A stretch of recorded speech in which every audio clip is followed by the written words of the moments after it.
Oi, gente, tudo bem com vocês? Meu nome é Jéssica, sou aluna daqui do curso de Fonoaudiologia da FOB USP de Bauru. E esse mês de agosto é um mês de agosto um pouquinho mais importante para o nosso Brasil. Por quê? Porque no dia 3 de agosto é celebrado, na verdade foi denominado, o fim da censura no Brasil. E essa data é muito importante, certo? Porque a gente tem que ter um livre-arbítrio de poder fazer nossas coisas sem ter alguém falando, ó, não pode, não pode. Então essa data é muito importante. Então, que dia que foi feito isso? Foi no dia 3 de agosto de 1988. Foi votado o texto da Constituição Brasileira, que assegura a nossa liberdade de expressão, como eu disse anteriormente. Então está lá no capítulo 1 dos direitos e deveres individuais e coletivos. E aí, gente, né? Eu não sabia, fui aprender aqui agora. Tem um capítulo, aí tem o título. O título 2, os direitos e garantias fundamentais. No inciso 9 do artigo 5º, que é livre a expressão da atividade intelectual, artística, científica e de comunicação, independente de censura ou licença. E esse texto, ele não está na Constituição à toa. Por quê?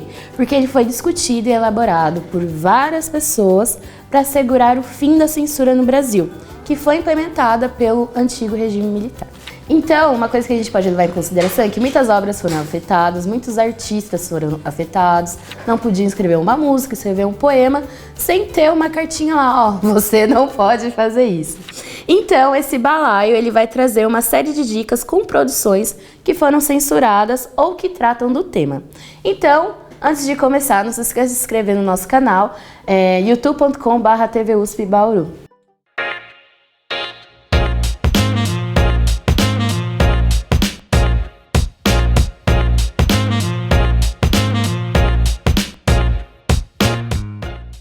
Pra que calar a arte, não é mesmo? Porque ela expressa tantas coisas do ser humano e ela é fundamental para o nosso dia a dia. E aqui, como uma forma de celebrar o fim dessa arbitrariedade, vamos falar de obras que foram censuradas naquela época, mas que hoje, felizmente, a gente pode ter acesso, pode ver, pode compartilhar para chegar a todos. E como primeira dica dessa controversa seleção, vamos ao cinema!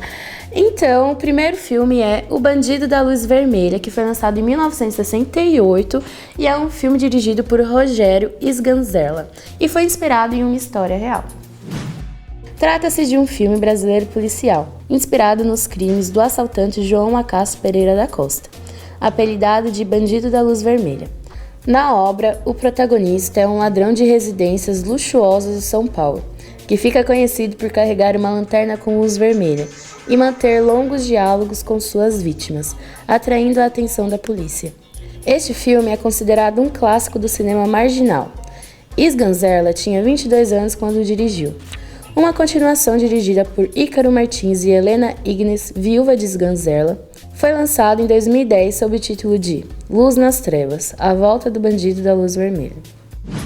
O filme foi retalhado pela ditadura devido às cenas de sexo e nudez. Então, não era apenas aquelas obras que criticavam o governo ou entendidas como esquerda que eram perseguidas. Era também essa parte cultural do cinema. Então, se você gosta de um roteiro bem denso ou interessante e quer conferir, o longa está disponível na plataforma da Claro. E não foi só os filmes nacionais que sofreram essa censura. Uma obra estrangeira, bem polêmica por sinal, foi censurada em diversos outros países, não só aqui, e só foi estrear no Brasil depois de 7 anos, depois de ser barrado pelo governo Médici. E eu tô falando do filme Laranja Mecânica. Dirigido por Stanley Kubrick, Laranja Mecânica foi lançado em 1971 e duramente censurado em vários países.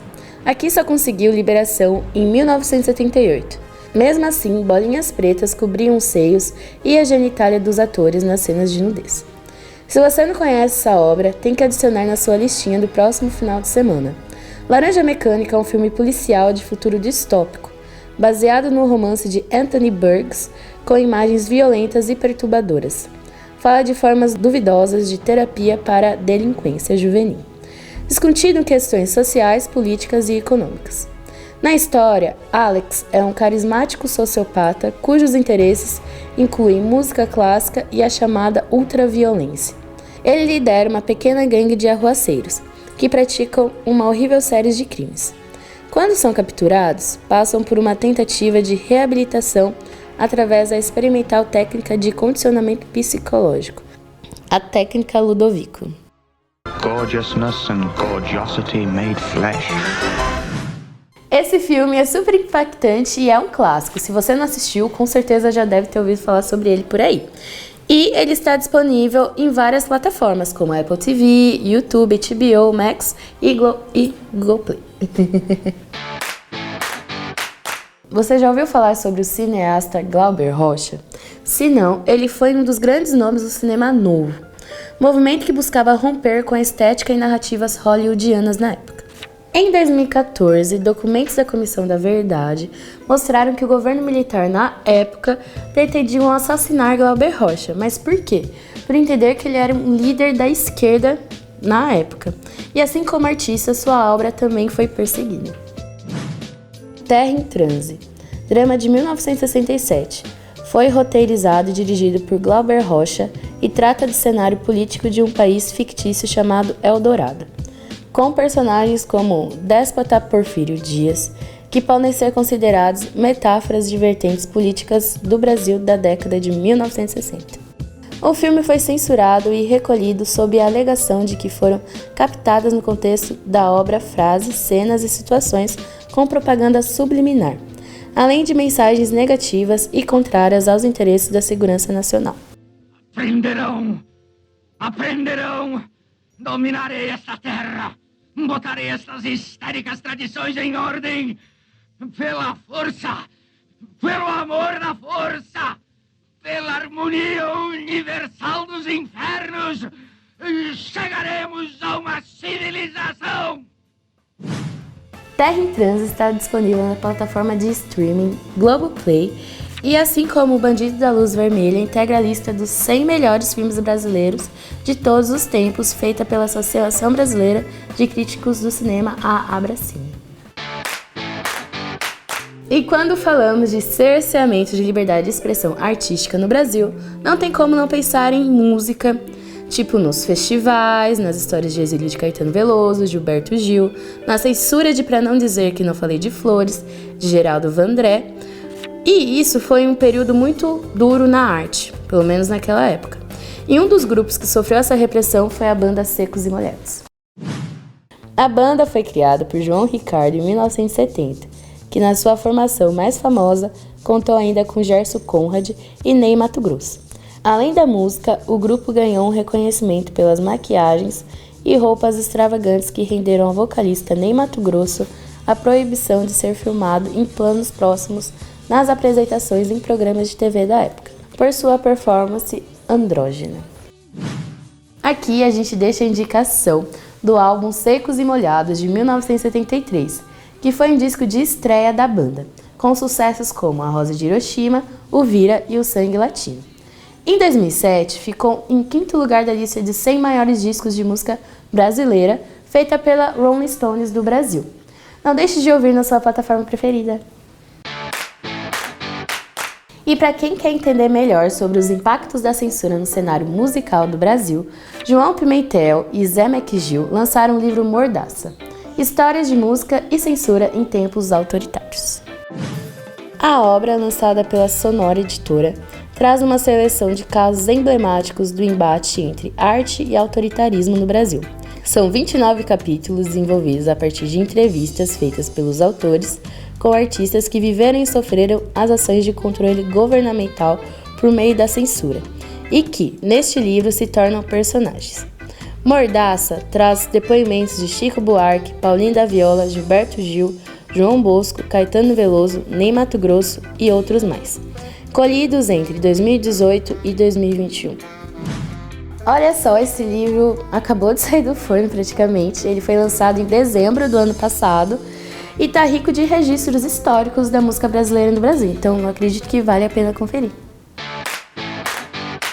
Falando em livro, a literatura também foi censurada pelo regime militar. Você sabia que a pessoa que foi campeã de obras literárias censuradas naquela época foi uma mulher? E sim, o nome dela era Cassandra Rios. E ela era considerada como comunista e obscena. E de 36 obras, 33 deles foram censurados na época. Ela conseguiu ser a primeira mulher a ter mais de 1 milhão de exemplares vendidos por aqui. Suas obras, o que as suas obras abordaram, né? Elas abordavam mistérios, suspenses e um universo erótico da homossexualidade feminina. Outro autor que teve sua obra censurada foi Rubens Fonseca, em seu livro que reúne 5 contos, Feliz Ano Novo.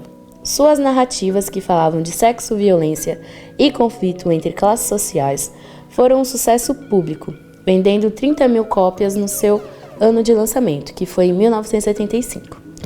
Mas sob o argumento de que a obra feria a moral e os bons costumes, o livro foi proibido, já no ano seguinte, e voltou a ser comercializado apenas em 1985. E ainda bem que hoje em dia a gente pode encontrar esse livro no Kindle, na internet, e é totalmente de fácil acesso. Então vamos agradecer, né, as pessoas que lutaram pra gente ter liberdade hoje em dia.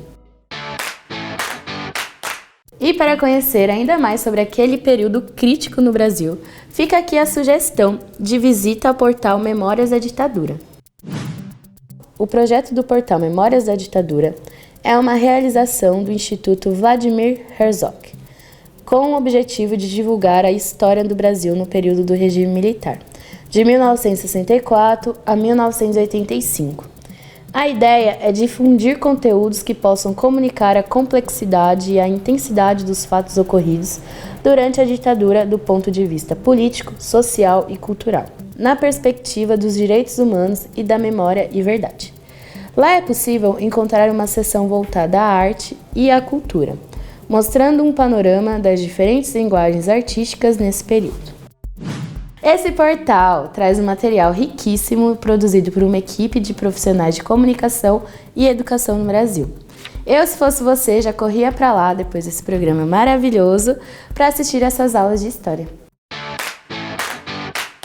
A liberdade de expressão intelectual e artística é um fantasma do passado que ainda segue nos rondando aí, vira e mexe. Então, para a gente não cometer os mesmos erros do passado e para ajudar nessa tarefa de entender melhor, o veículo de jornalismo cultural Nonada, Jornalismo Travessia, em parceria com a Riobaldo Conteúdo Cultural e apoio do Instituto Goethe, criou o Observatório de Censura à Arte. A plataforma online mapeia casos de interrupção, cancelamento, silenciamento, vandalismo ou destruição de obras e eventos artísticos, trazendo como marco temporal o cancelamento da mostra Queer Museu. Todos os casos de censura são mapeados a partir da imprensa ou de relatos enviados à equipe e publicados após verificação dos fatos. A mesma equipe do portal também produziu um podcast que se chama Cartografias da Censura às Artes no Brasil, como parte do projeto Sesc Cultura Convida, e propõe uma reflexão teórica sobre o próprio conceito de censura, por um viés interseccional, que engloba também os direitos humanos e a diversidade cultural. Infelizmente, o balaio chegou ao fim, e se você quer ficar por dentro das novidades, nos siga no Instagram, Facebook e YouTube, TV USP Bauru. E para ficar por dentro de eventos promovidos pelos alunos, funcionários, siga o Centro Cultural USP Bauru. E é isso, gente. Obrigada e até a próxima. Beijinhos.